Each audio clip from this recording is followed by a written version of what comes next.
Darrell Dukes reporting from, as you can see behind me, the Freedom Tower here in downtown Miami, where in about an hour and a half or so, Senator Rubio, a Republican from Florida, who we covered here on our first edition of On Location, is expecting to make some sort of announcement. Whether or not he's going to run for the presidency or he's going to make another bid for the Senate. Okay, what I'm standing in front of is what basically is the overflow area. Since this event of Marco Rubio possibly running for president or possibly running for Senate, it was like the biggest ticket in the House. This is considered the overflow area. As over my shoulder, as you see, there, the screen here, this is where, what according to his email, where people are going to be able to watch the audio feed and the live feed from what's going inside the building behind the sign in the Freedom Tower.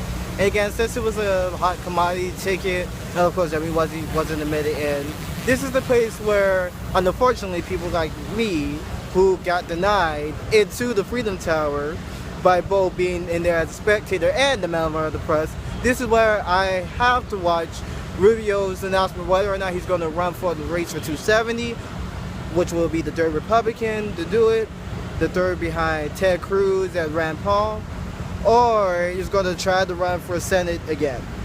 So only time will tell, and we'll find out shortly.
¡Sin miedo! ¡Sin miedo! ¡Sin miedo! ¡Sin miedo! ¡Sin miedo! ¡Sin papeles! ¡Undocumented! ¡Undocumented! ¡Undocumented! ¡Undocumented! ¡Undocumented! Lift it up. Lift it up. All right. As high as I can go. So what you're doing here, man? Long time no see. I know, right? Look, who would have thought that our paths would have crossed? I know, right? Yes. So what's going on here, my friend? We're here protesting against Marco Rubio, who's trying to paint himself as the Latino candidate for presidency, while his patterns in the past and his history has proven he is anything but. He has not done nothing to support the Latino documentation, nor has he helped to support DACA or DAPA, which is exactly what the undocumented populace needs and what it is supported for. So that's why we're here. Okay. And this poster is representing him stepping on the dreams of the undocumented for DACA and DAPA. But we are showing him that although he may try to tread on us, we will be what keeps him for the presidency, because he does in fact need the Latino vote. And that's why we're here.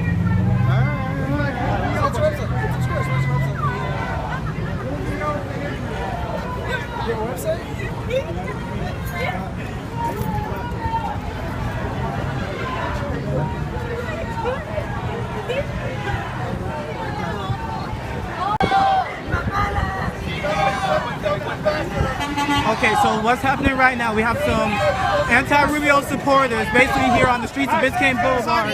That's basically saying that Rubio is unfit. That's basically Rubio is unfit to be president of the United States. And as you can hear from these protesters, It's a nightmare! Rubio's dream It's a nightmare! undocumented, Unafraid! undocumented, Unafraid! as you can hear from these protesters, they're not very happy about how Rubio dubbed himself as the immigration champion. So, next best thing to do, use the First Amendment and protest. Undocumented, unafraid, undocumented, unafraid. Show me what democracy looks like. This is what democracy looks like. Show me what democracy looks like. This is what democracy looks like. Show me what democracy looks like. This is what democracy looks like. Show me what democracy looks like. This is what democracy looks like. Show me what democracy looks like. This is what democracy looks like. Show me what democracy looks like. This is what democracy looks like. Undocumented, unafraid, undocumented, unafraid. Everywhere we go, everywhere we go, people wanna know, who we are, So we tell them, we are the dreamers, the mighty, mighty dreamers, fighting for justice, and our families, undocumented, unafraid, undocumented,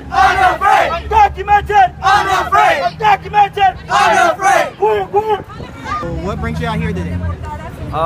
So we came out here, there's people gathered here from all over the nation to let Marco Rubio know today and to let the community know today that we do not stand with him. We do not have a shared vision. He has had time and time again a very anti-immigrant stance and has repeated to us that he, if was president, would defund DACA, would take away programs like that, and DAPA for our parents. And so we definitely do not want to go back. We want to move forward, and we want there to be like a solution that's permanent that's brought to us without at the same time compromising our victories. So you're basically saying the reason why all y'all got here because Rubio has been basically using false pretenses of saying that he's like the champion for all the immigrants. Right. Many of the times he comes on media and he tells people that he stands with us, that he's on our side, but at the same time favors border militarization, mass incarceration, mass machines of deportation, and has voted against in the Senate when he had the opportunity to vote for. He voted against, actually he voted for the defunding of DACA expansion and for DAPA, which was for parents who are undocumented. This announcement would shield up to 5 million people, but because of people like him, has not been able to be implemented. So can you go into like more information on what that stands for, like in the Sure. nutshell? So the DACA program that exists currently was made for people who came here at a very young age, went to high school here, had a pretty clean record, were in good moral standing, and contributed, right?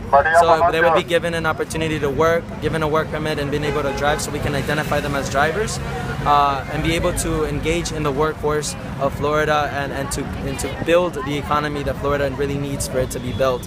And so that announcement was actually expanded for more individuals of young people who are undocumented to apply for, and for parents now, parents of U.S. citizens or residents, to be able to stay with their families, because we have a vision of family unit, not family separation, and family separation is clearly what Marco Rubio's stance is on immigration. So that's a little bit about the programs. Oh, okay, so by Rubio doing this, he's basically freeloading off of you, the undocumented immigrants, by saying, yes, I'm the champion of the middle class, yes, I'm for the middle class, but yeah, he's screwing you over. Yeah, definitely. So, well, thank you for your time, man. I appreciate it. Thank you. So, what brings you guys out here? I can see y'all very good supporters of Marco Rubio. Yes, absolutely, most definitely. First time voting for me, just turned 18, so super excited to support Marco Rubio, sporting our true colors out here, red, white, and blue. Okay, so I'm pretty sure you noticed the protesters on the other side of the street, yes, basically saying that, oh, Mr. Rubio is not somewhat of a immigration, champion, that he said that he's not a big fan of that he's a champion of the immigrants and all that stuff. What do you say on that? What has Mr. Rubio done to help out the immigrants that apparently they're across the street accusing them? We've grown up here, so we're not as involved in where they're coming from in that area. So and I don't speak Spanish, so I don't really know exactly what they're saying. But obviously immigration is a real problem in our country, and trying to figure out a solution that is fair to everyone, the people who came here legally, and then we have so many illegals, and there's got to be a solution. So I think the thing that Marco can bring to the table table for that is figuring out a solution, not just talking about it. And so figuring out what is going to be fair for those who came here legally, the ones that are here illegally, it's a big challenge and it's not an easy solution, but you've got to have a leader who's going to be able to figure that out, and I think that's what he will bring to the table. And it's not going to make everyone happy, but we've got to figure out something, and we can't just leave our borders open and not have a wall between the two countries. And we do appreciate the international people who come here because so many times they are willing to do the work that no one else is doing. So they do play an important role, but they need to do the legal right thing also. So if Mr. Rubio decides, if he wins the nomination from the GOP and God forbid he might go up somebody known as, I think Hillary Clinton's her name, do you think that he has a shot of getting the presidency in 2016? Absolutely, I definitely believe that. He is a young face. He's got some young blood. Hillary Clinton, I feel like maybe not young enough. Doesn't have that passion that Marco Rubio has. The passion, the integrity. I feel like his morals are rock solid, and so just feel like that passion is really going to catch. So another thing to worry about. Many people say that Rubio's somewhat close friend, quote unquote, George Bush might be deciding to tip his hat to the 2016. Do you think that this might kind of slim Rubio's chances of getting the presidency or no? I think it's going to be interesting to watch, interesting to see what he decides, if he will stay loyal to Jeb Bush or if he feels like he has a better shot at getting the presidency. All right, well, thank you guys for your time. Thank you. Appreciate it.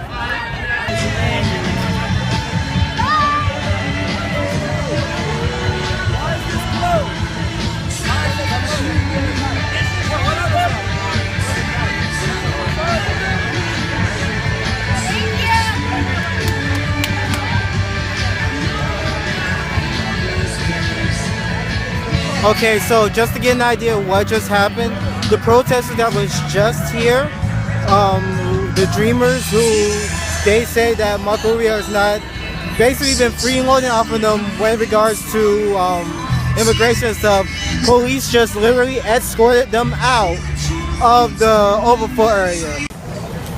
So they do not see how jobs and prosperity today depend on our ability to compete in a global economy.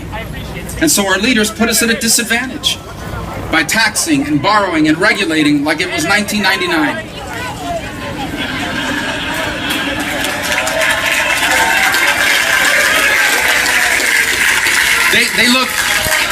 They look for solutions in yesterday. So they do not see that good paying modern jobs require different skills and more education than in the past. So they blindly support an outdated higher education system that is too expensive and too inaccessible to those who need it most. And they have forgotten. They have forgotten that when America fails to lead, global chaos inevitably follows.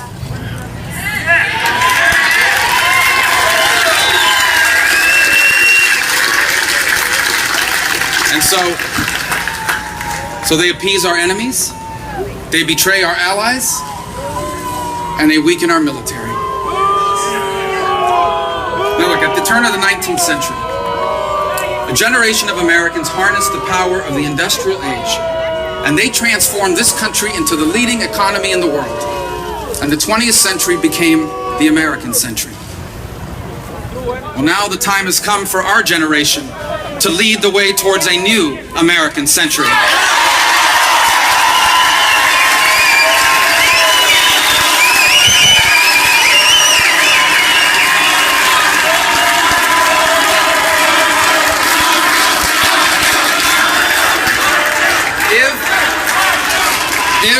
If we reform our tax code and reduce regulations and control spending and modernize our immigration laws and repeal and replace Obamacare, if we do these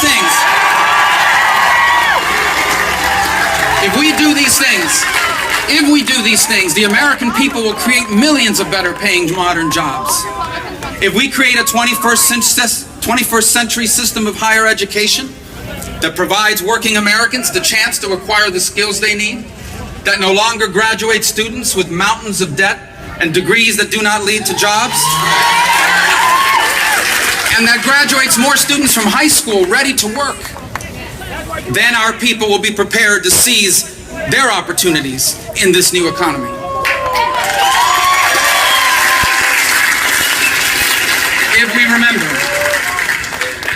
If we remember that the family, not the government, is the most important institution in our society.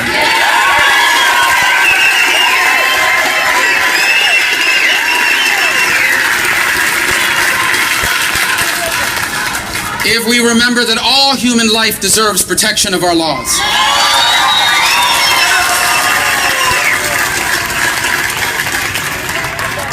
And if we remember that all parents deserve to choose the education that's right for their children, then we will have a strong people and a strong nation.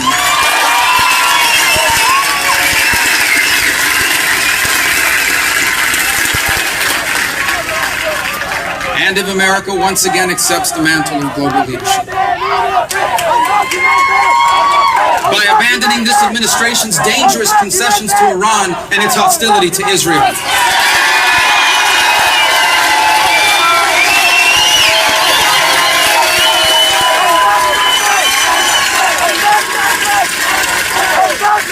By reversing the hollowing out of our military, by giving our men and women in uniform the resources, the care, and the gratitude that they deserve.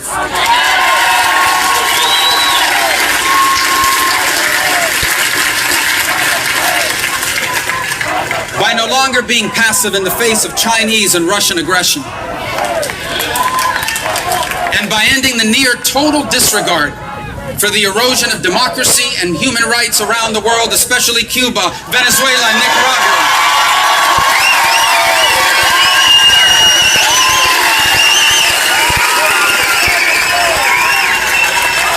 Then, if we did these things, then our nation would be safer, our world more stable, and our people more prosperous.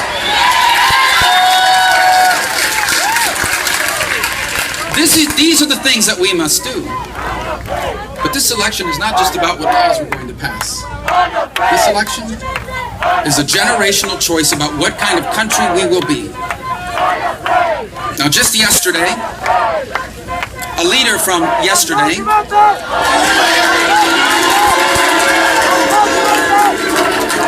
began a campaign for president by promising to take us back to yesterday. Yesterday's.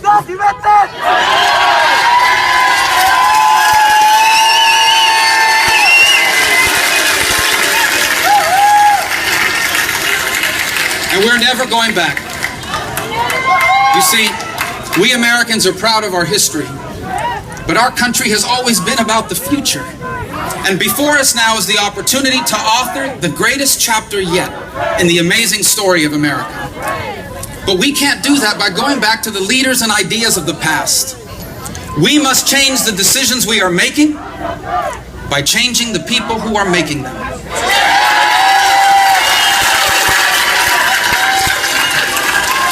And so, that is why tonight, grounded by the lessons of our history, but inspired by the promise of our future, I announce my candidacy for President of the United States.